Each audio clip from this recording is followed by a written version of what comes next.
Hi, my name is Betty. I'm the founder of BuonX Consultancy. Today, we will be talking about prepare your brand for an international market. So, before we get started, I would like to have a brief introduction of why branding is important and what is branding exactly. If we go to this picture, I would like to you can ask yourself which brand stand out to you. So, for example, for me, I like cookies. So, I see Oreo, I see McDonald's, I see BMW, Visa, Canon, or even Hello Kitty. So, why is that? When we come to our day to day life, when you want to buy a car or you want to have a dinner, even a quick lunch, what would you buy and what would come to your mind? Like basically like first, and why that? It's basically because they have done their branding right. So, what is branding exactly? A lot of entrepreneurs might know how to make sales, but they are not be aware of what is brand exactly in the very first. So, basically, sales is you need to go to your client and tell them, well, we have this and that service, and you might need our help. Whereas for marketing, it's it's marketing is a bit like advertising. So you go to your client and you tell them, well, we have a great service and we stand out from the crowd because of XYZ. However, branding is the way to let your clients to come to you and telling you, well, I know you have this great service, I know you have this great product. Can I approach you or can I buy it from you? So this is the magic of branding. But how can we do that? And how can we basically from proactive to make the client to come to us? So this is our agenda today. We'll briefly talk about who is BuonX Consultancy exactly, and then we'll go straight to what's branding A to there, and building our your brand. We would like to talk about how to build your brand with a global market in mind, especially post pandemic. So no market is local market anymore. Everything is about global. And in the very last part, I would like to bring in some public relations concept because a lot of entrepreneurs know how to sustain their business in terms of their finance, but they might miss the point of public relations. And when crisis hits, it just hurt the brand severely. And even sometimes it just broke the trust completely. So yeah, in this part, I would definitely want to talk a little bit on that, and especially when you want to plan your international plan. So about us. We are BuonX Consultancy is a one-stop shop branding solution for all. We help both clients from the States or Europe come to Asia, as well as the other way around. And for our service, we do this grand roadmap in the beginning, just so you understand where you stand in this journey, in this branding journey, and you'll be able to cherry pick what you want and what you need at that stage. So it actually goes hand in hand with your business plan. And that's a little bit about myself. I have been in the industry for over 15 years. I have this luxury of going from agency to in-house, and with this industrial combination of branding experience, public relations and marketing, or even operations in the business. So that's why we started this consultancy, that we want to help brand not only just specified in one area, but they can know the whole idea of branding before they actually dip their toe in the water. So what's branding exactly? I From here I borrow our service solution roadmap for you to have a quick glance of what's involved in branding. So first of all, we have online, especially after the pandemic. We all know, like last year, online is the only way that we can approach our clients. And so in on online sphere, we have all media, word of mouth, that's including KOL, community building, and advertising.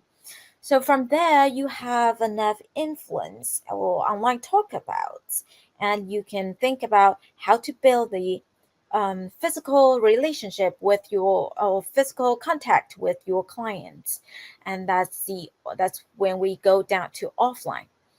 Offline, we have OTO strategy, public relations, and physical events. And of course, post pandemic, we have this hybrid events that we can think about. So when you do your branding, think about whether you want to stay online, or it's vital for you to go offline. And once you have the enough of awareness, there might be some partners that might approach you, or you can approach other partners to get more resources. So in business or in branding, we don't want to focus on our own resources, because everyone's resources are limited.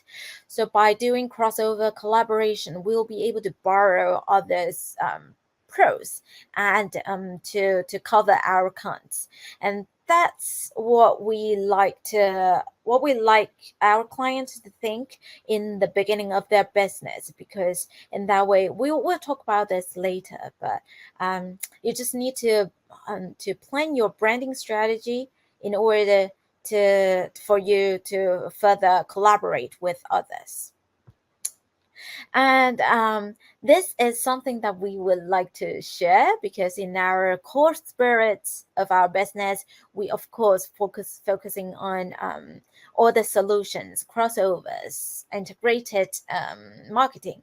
But one thing that I would like to stress is that social responsibility and sustainability is very core to our brand, and to all the brands as well, because that's where we can cut into social responsibility and ESG, like a lot of people would say in the post pandemic era, and that's when we can make the society a better place.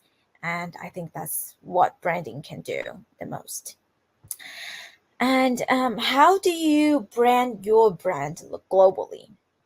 So I think a lot of things about building your brand globally is that you need to understand the region or understand the market that you are going to thoroughly, and not just hear from media or from someone you know.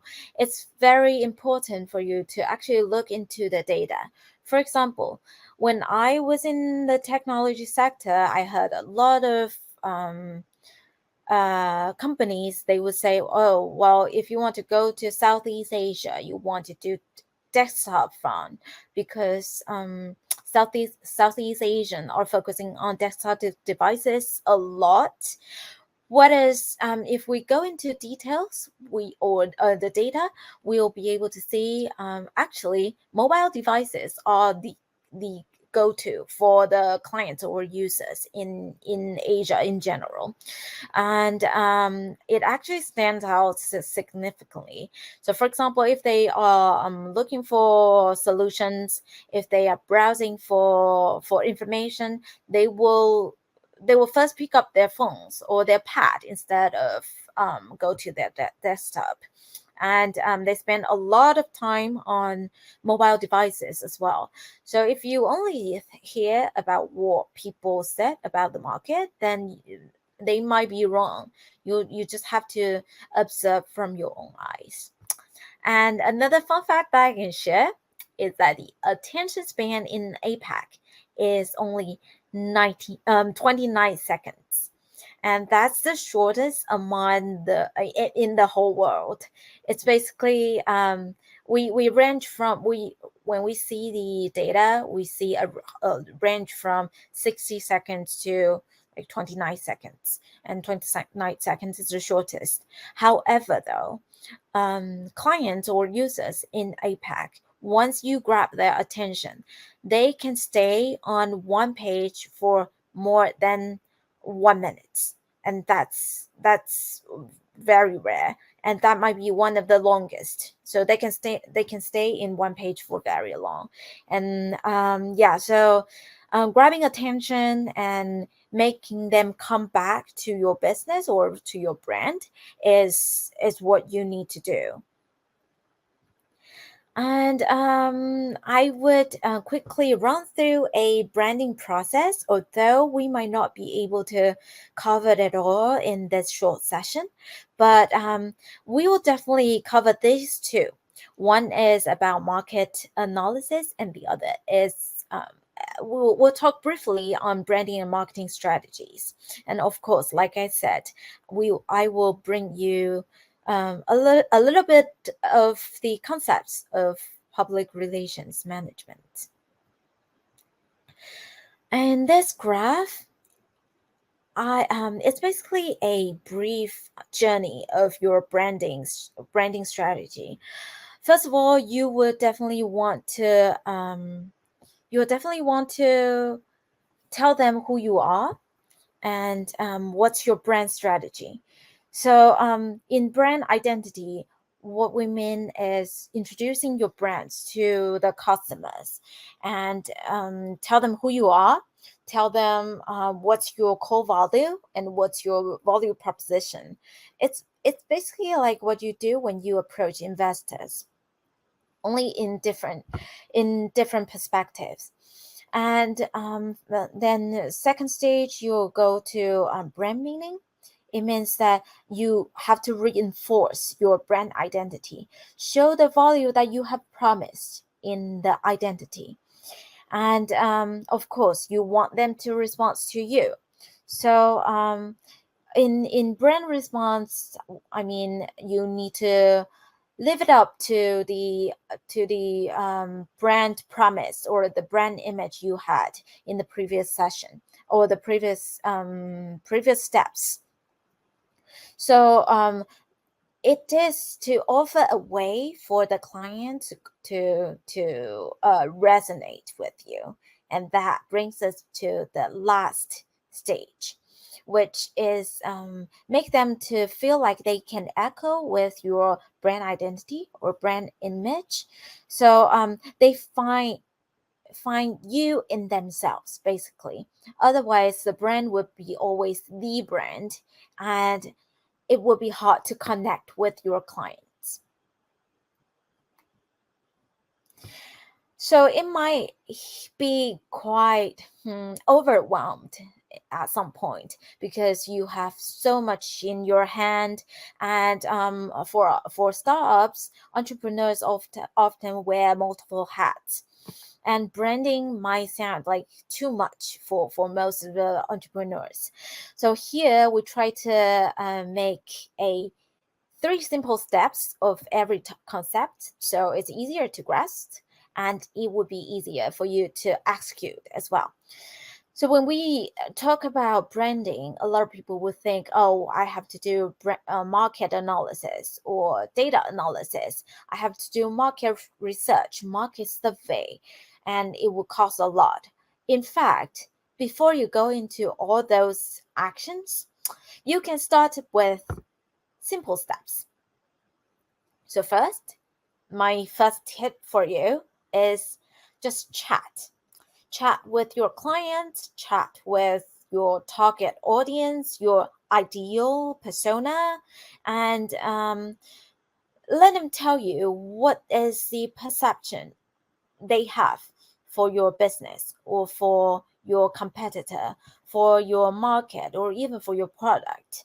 And it would help you to get an idea of the new market, and it will also help you to understand what they really want and what they expect, and can you offer them that. And another thing is, because we're always very busy. For example, like for myself, when I was in house, I was in charge of 3 departments, and it's just hard for me to keep track on everything I have done, because sometimes things are things happen so quickly, especially in our industry. For branding and marketing, you have to keep up with your market, and market changes very quick. So it's just hard to write down everything that you have done and keep memorizing everything that you have done it right. So I came to this, I built this habit of just writing down everything that I do or I plan to do. Of course, it's a to-do list, of course, but in the end of each day or each month or even each quarter, I will be able to go back to see what we have done and what we have achieved. And that would help me to review the qualities of my brand, of our brand, and our business. It would come in handy when you need some when you have to go to your clients to come to communicate what you have done it right and what can you do good, and or even for your social media content. So when you do marketing, when you do public relations, it's vital for you to find out all those qualities that you have but you might have missed, because we can be used to what we do day to day, but not aware that might be significant or that might be worthwhile mentioning.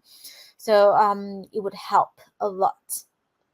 And another thing that I would suggest my clients is that when you build your brand, you see a lot of good qualities about your brand. And of course, if you want to get into the business, you know what brand what value that your brand can offer, and you want to throw all of them to in front of your clients because you want them to have a good impression. However, the truth is, when you do branding, your clients won't remember every details of your brand, especially when you are a new brand to them. So what you need to do is to make sure they remember 3 key points of your brand, and that's enough. Because when you keep it simple, when you keep it short, it will be easier to stay in their mind.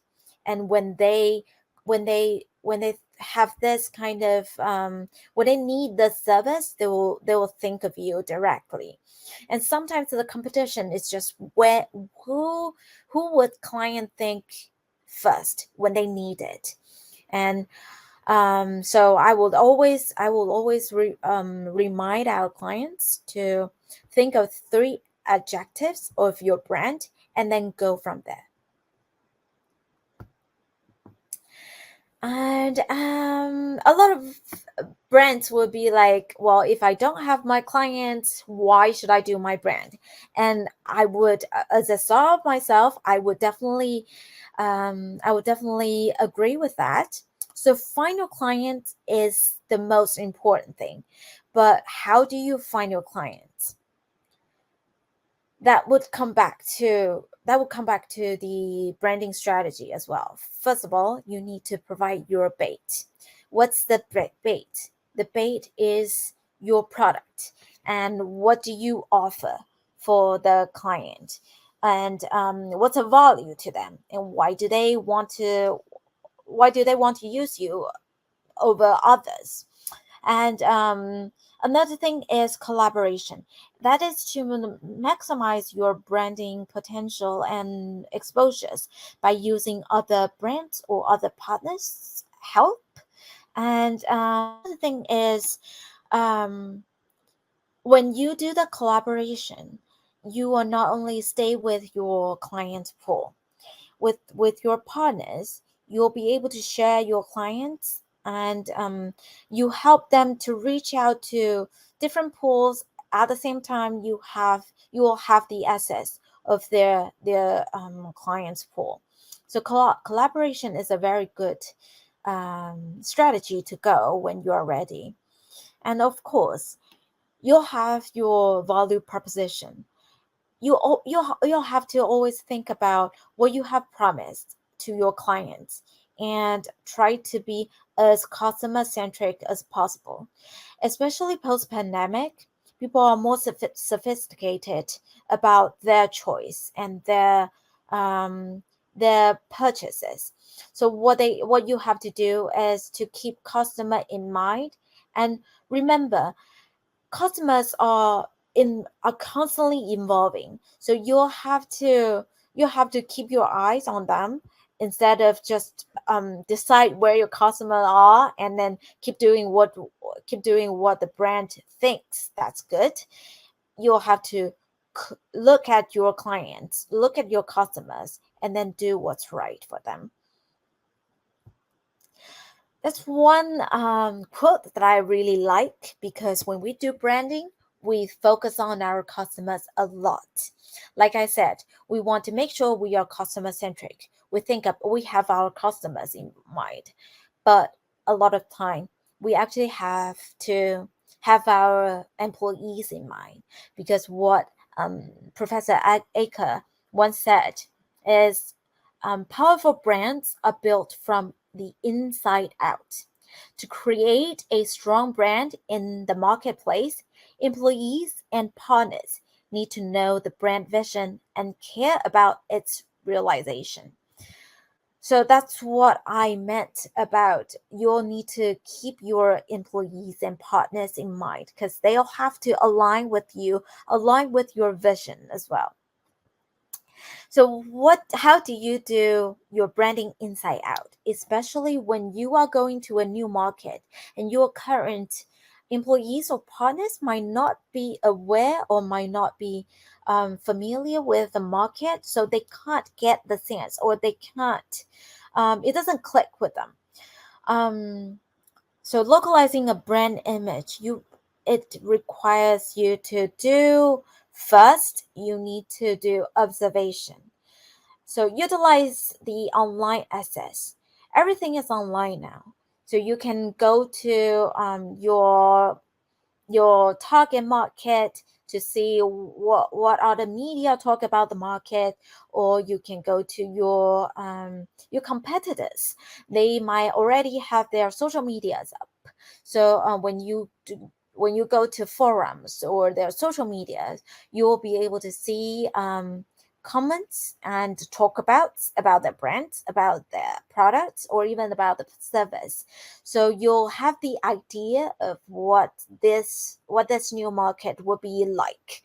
And I found it super helpful to differentiate between market to market, because when you see the online comments, it's actually the first hand data, and that would help your employees to understand what they are talking about as well. Because clients, even if you are a to be business, clients are humans. So yeah, so knowing this human sense is quite important to know the culture. And of course, it's something that a lot of branding people would miss out. That's, you will have to go back and work with your products. By that, I mean, when you go into a new market, you want to first you want to redesign your product for sure, because once what's worked in one market doesn't mean that it can be acceptable in another market. And it goes to so details into how you deliver your product as well. So when the branding people or the marketing people go to the market, they will have the feedback from your clients or from the audience, and that's when you can come back to the product design to see what might be missed and what might be changed. And of course, sometimes it's hard because a lot of people will have their, if you have this physical products, product design are your how people identify your brand. But what I mean here is that, for example, in the US, where you are from, um, this subscription might you might be familiar with subscription. However, in Asia, a lot of markets might not be familiar with subscription, and they will not accept this kind of concept if they haven't buy in your product completely. So if you want to go to Asian markets, then what you might do is you will have to redesign your product, maybe have like a one-off purchase for your product first, and then when you build up this trust, and you'll be able to go back to your subscription model. And of course, when you want your clients to know you, you need this three words or three adjectives. And same to your employees. Business know they will need to have this slogan for clients or for users to remember their brand. But remember, your employees can first be your users, then your employees. So, or the other way around. So, to make your employees know what your brand's all about, and how to easily remember the core proposition of your brand is very important. You can even test it on your employees before go to market. So find a slogan that's easy to remember, easy to grasp is very important. And when we go to the market, what not to when you do the targeting? Let's try to avoid some branding position myths that we often see from startups or to be business trying to go to see. One is that my target audience is everyone. So a lot of businesses think they have this great ideas, and it fits it all, and all the people can use their product. Of course, I believe that's true, but if you want to do your branding, it's just impossible for you to communicate with everyone at once. For example, if you go say you won't say the same thing to your grandma as your 3 year old. At least you won't communicate with them with using the same words, or the same way to compose your information, or the same amount of information. So that's what I mean of you need to find your first batch of the audience, and from there you'll define the persona, and decide where do you want to go, which channel would you use, and what kind of tone and manner that you want to use for your brand. For example, if I want to go to teenagers in the States, then I would definitely have to have this TikTok channel. Or if I want to go to 25 to 34 years old female in Asia, then I definitely want to do a fan page on Facebook, and maybe a live stream on Facebook as well.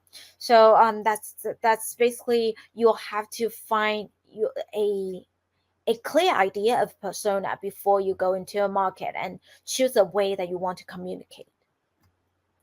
And second tip is you will need to define the image, because people often forget that they see the data of their audience and they forgot to translate the data into image.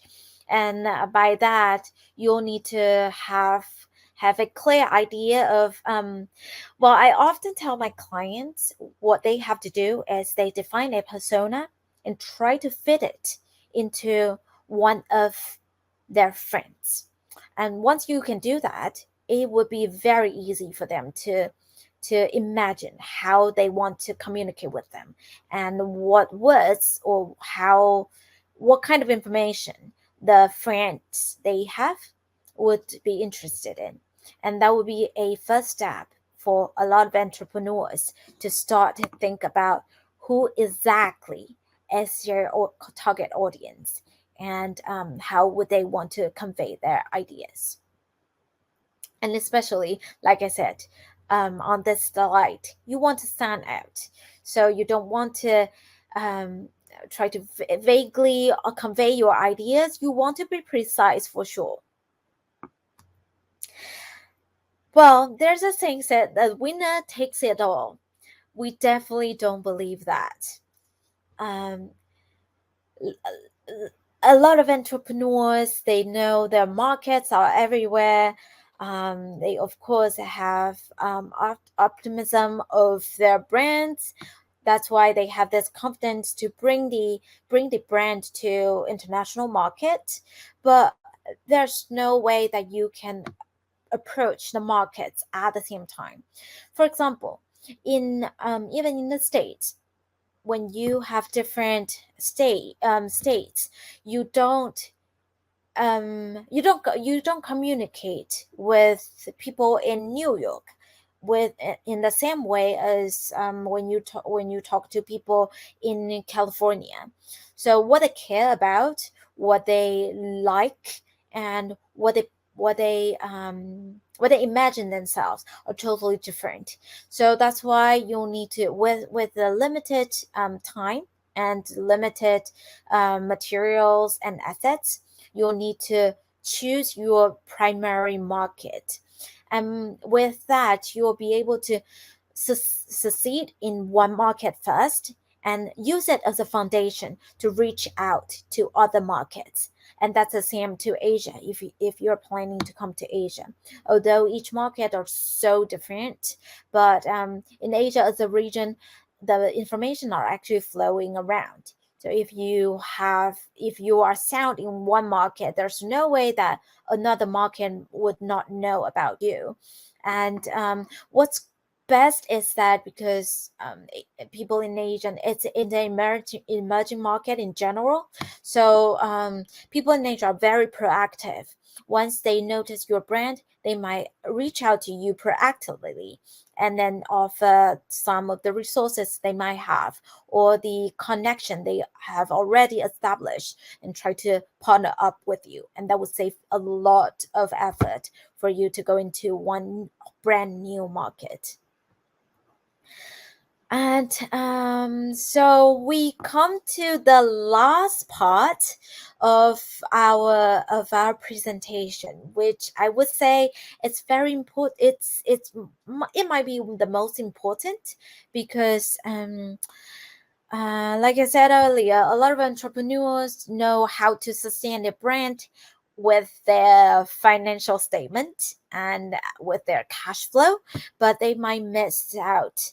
Um, there's a vital part of how do you build the public relations, and how do you face a crisis when it hits. One thing about public relations is that you can't see it with your eyes. It has to be something happen in order for you to realize it exists.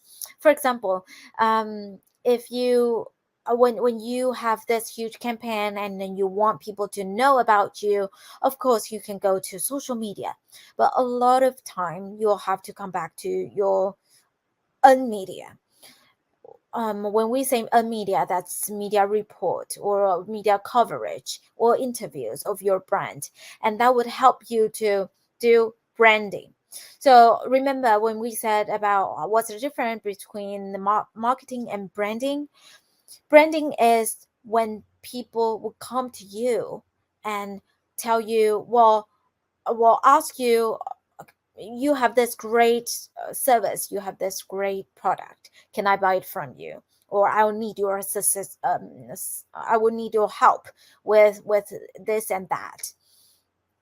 When you do marketing, which is on social media, you keep telling people that you are good, you have this great image, so people might be resonate themselves with you, but you don't have this third party to have to talk about you, or to even talk good things about you, and that's when you need public relations. But I would like to bring up PR crisis, because that's when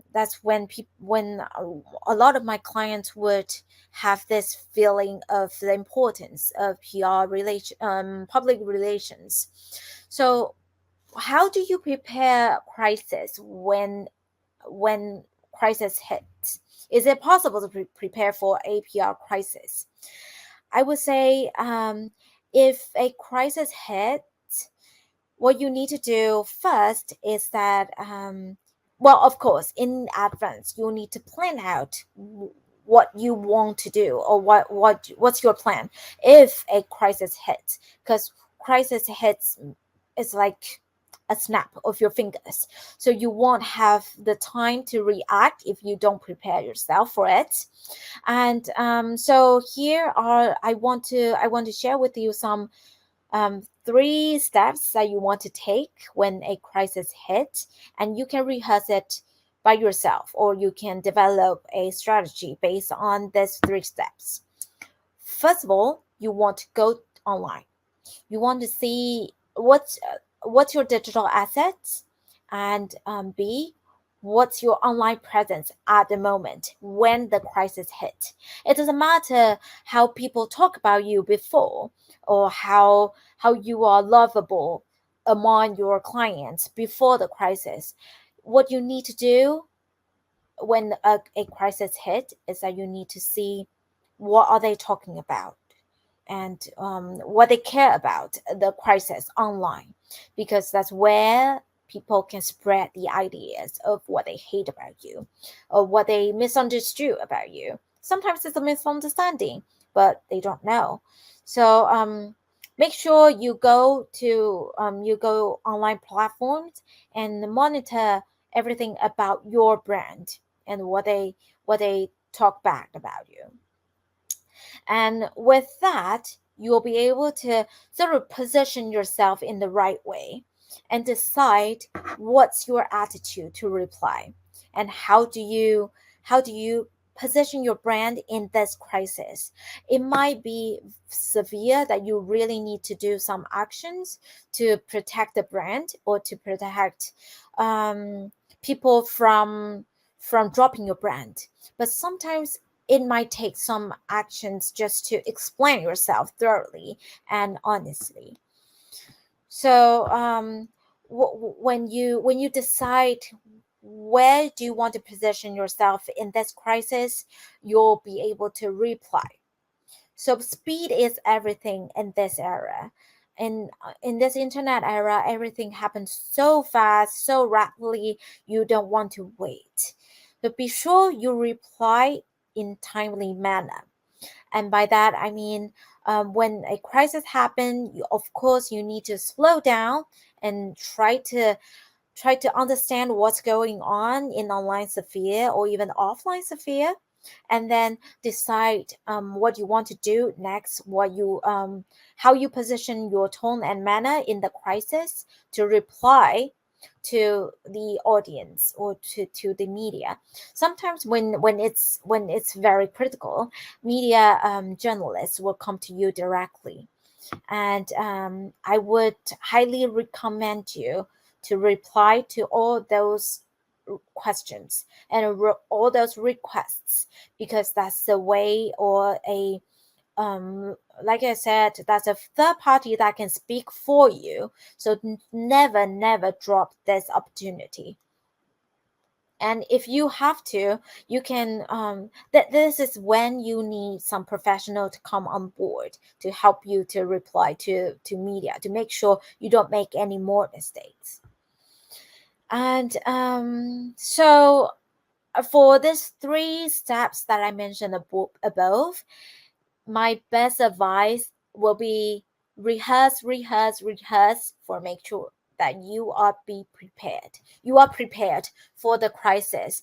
To know your audience, of course, that's very important. But at the same time, to know your brand. A lot of people would miss that, to only look at what the audience might want to hear when a crisis hit, but that's a big mistake. You also need to know where your brand stands as well, and how to overcome this crisis as a brand instead of as yourself. And yeah, so when there is a crisis, how would you want to do? First of all, of course, you will definitely want to stay calm. And like I said, think about the three steps that I mentioned earlier. And there are some keynotes I would like to bring up, just to make sure you don't step out wrongly, and you don't make things worse. So first of all, again, in the internet sphere, nothing is secret. So every trace you left, or every hint that you have left with your brand, or even for your founders, um, it won't go away. So don't try to cover it up. Try to be honest, and try to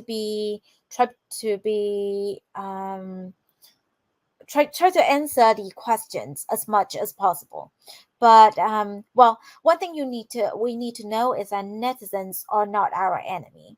They are our friends. So when they have this criticism, or they sometimes they talk trash about your brand, don't be so mad about them at first. Try to explain, try to reason with them, and tell them who you really are, and try to be authentic as possible, because they might not mean ill. And if you can make them trust you, and then these netizen can speak up for you when you have a real crisis coming up. And another thing is, don't cribble, like never cribble. I can understand when you build a brand, it is hard, and you put a lot of effort in your brand. The brand is like your baby, and it's not just about branding. It's about finance. It's about how you establish it from the scratch. So it's reasonable that you want to protect your brand, and you will be like defensive, but make sure that you don't defend the brand like you defend yourself. This is what we call you need to have your PR talk. You will want to be um of course, when a crisis happens, your brand is the one to be blamed on online. But you can be reasonable, and then you can try to explain yourself, and then reply to the questions they have, and don't uh try to avoid their questions, basically. And but when you defend yourself, try to choose your words right, because they don't want to hear you saying, well, we didn't do this and that. They want to hear why you do it, and why they see it this way now. So try not to defend yourself. It just rise the hatred and negative discussions online. So never do that.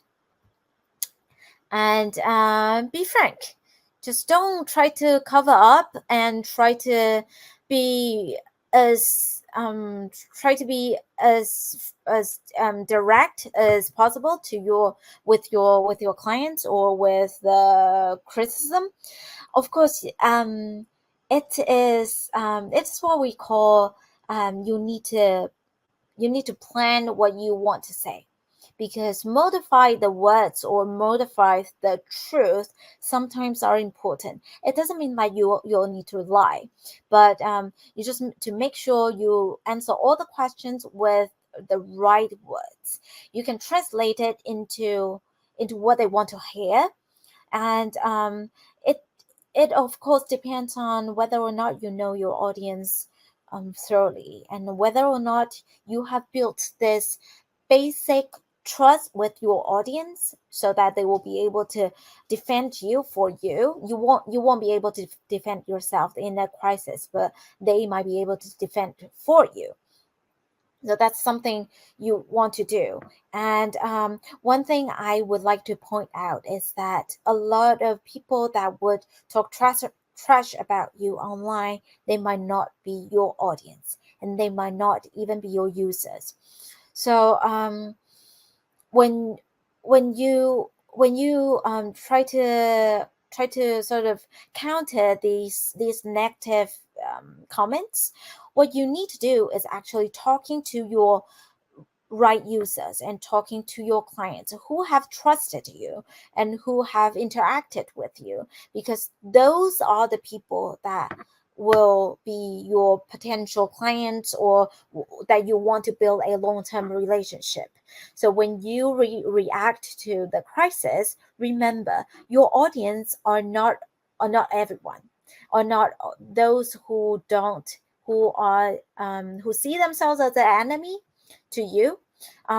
Your audience are those who you really care about. So be frank with them. And you don't want to lie to your relatives, you don't want to lie with your friends anyways, so why would you lie to your clients? And this I want to emphasize about Dr. Aka said about inside out. So you want to make sure everyone in your team is on the same page, so they know what to say and they know what not to say as well. And be sure they know you have this one point of contact instead of everyone can speak on behalf of the company. That's a huge risk for you. And to appoint one person to be the speak person is that the good thing about that is that you will, because during the crisis there are a lot of things happening at the same time, so you want to make sure all the information are channeled to the right group of people. And once they come to conclusion and they know how to respond to the questions or to the criticism, you will be able to know who you can appoint to, and who this person will have the full knowledge of what to say and what not to say. And that's very, very important when everything is a mess. You'll need to build this kind of team to help you to get through this safely. And oh, if you are to see a business, make sure all your the customer front employees are on the same page as well. So once the speak person says something or decide to do something to react in some way, make sure these customer front employees are aligned with all those actions and know how to communicate to the client.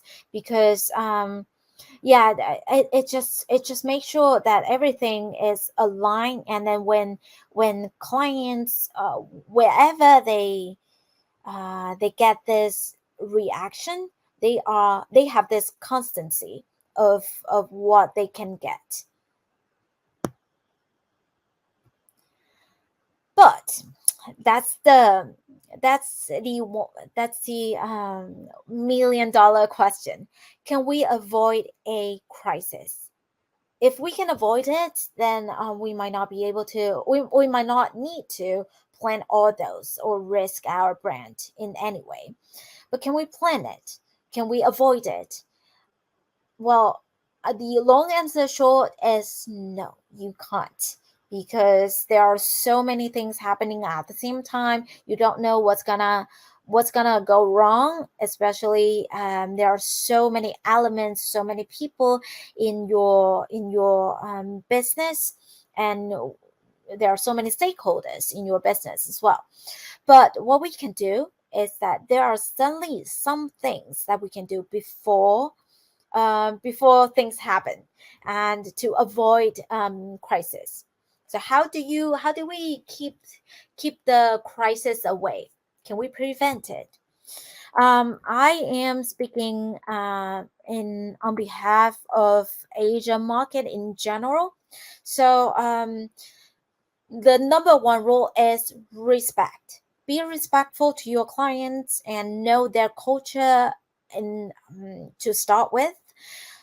Cultural appropriation is always the key for when you go to a market that you are not familiar with, or that's quite different than the culture that you are familiar with in your own market or in your motherland. So when you go into a new market, make sure you know, for example, like what's your religions, what's their politics, what's okay to be humorous and what's not okay, what's not considered as humor. um yeah, it's just very important when you do your social media content, when you do your press release or your launch, or even going back to our previous slides, or even to design your product. Because sometimes a product might work in one market, but because of religion reason, it doesn't work in another. So you don't want to offend your market or offend your audience when you first step in the market. And another thing is be mindful of criticism. Because like I said, in a new market, sometimes it's hard to know what might trigger the crisis, and what might trigger what's not acceptable in the market, or among the audience. So we want to make sure we monitor the online talkabouts. We want to make sure we are aware of what these market are talking about our brand and our product. And if there is a massive mistake of your product, or a massive you'll have to call back your products. You want to make sure you can detect it um, in the very beginning, instead of when it's gone wild. Then it will be really hard to it would be really hard to deal with it. And yeah, but we have talked about a lot about how you want to react to crisis proactively. But can we downplay it? Is it an option when a crisis happen? I would say yes and no, because it really depends on where your position is in the crisis. For example, a good example of downplay it is Coca-Cola. In European Football Championship this year, we all know Ronaldo did a one simple action of removing the Coca-Cola bottle, which is the key sponsor of the game, to aside. And then he said in his mother tongue, he said aqua. which means water. It indicates that he actually promotes water over Coca-Cola, and that caused a lot lost in their stock price. What Coca-Cola did was quite clever because they simply replied to journalist requests on this specific incident. They said, well, they actually promote healthy drinks to everyone, and they promote like healthy idea. So I think this is really smart because as a big brand like Coca-Cola, and your counterpart is this big superstar, you don't want to upset Ronaldo's fans, and you don't want to say anything wrong that might steal the limelight away from the game, which that well, you have give a lot of money to sponsor the game. So I think what they did was very good, and it's the right strategy to respond to the crisis. But not everyone can do that, especially when you are not a big brand like Coca-Cola. You might want to think about your strategy and response to the crisis or to the incident with a clear brand image, just to reinforce what you stand, or like how you want to stand your position and what you stand for. So um so going to a new market isn't easy, and we as a consultancy, we have to do a lot of research. We have to talk to a lot of partners in order to know a certain sector in a market as well, to make sure we do things right. So we have this, if you speak Mandarin, we have this podcast called Play with BuonX, and we would like to. What we do here is that in Asia market, we have a lot of SMEs. So we try to help them to get into the idea of what is branding and how they can do it in different stages. And we all know, branding involves like marketing, PR, word of mouth, and advertising, everything that you can think of, that you can see of a brand. So it can be overwhelming. We try to break it down into smaller concepts in different episodes, and in different episodes we have three highlights or three steps that we collect, or we sort out for SMEs, for entrepreneurs, to know the idea a little bit more and to actually execute it within their own power. So if you speak Mandarin, you're welcome to jump in our podcast, and we will love to invite you to speak on our podcast as well. And you can join our Facebook fan page. But if you don't speak the language, don't worry, because we have every social media available. You can reach out to us via Facebook, via Instagram, or our LinkedIn. I also have my personal LinkedIn in this QR code that you can see. So yeah. So that's all I would like to share today.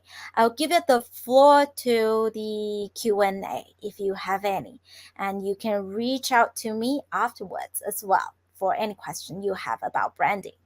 Thank you.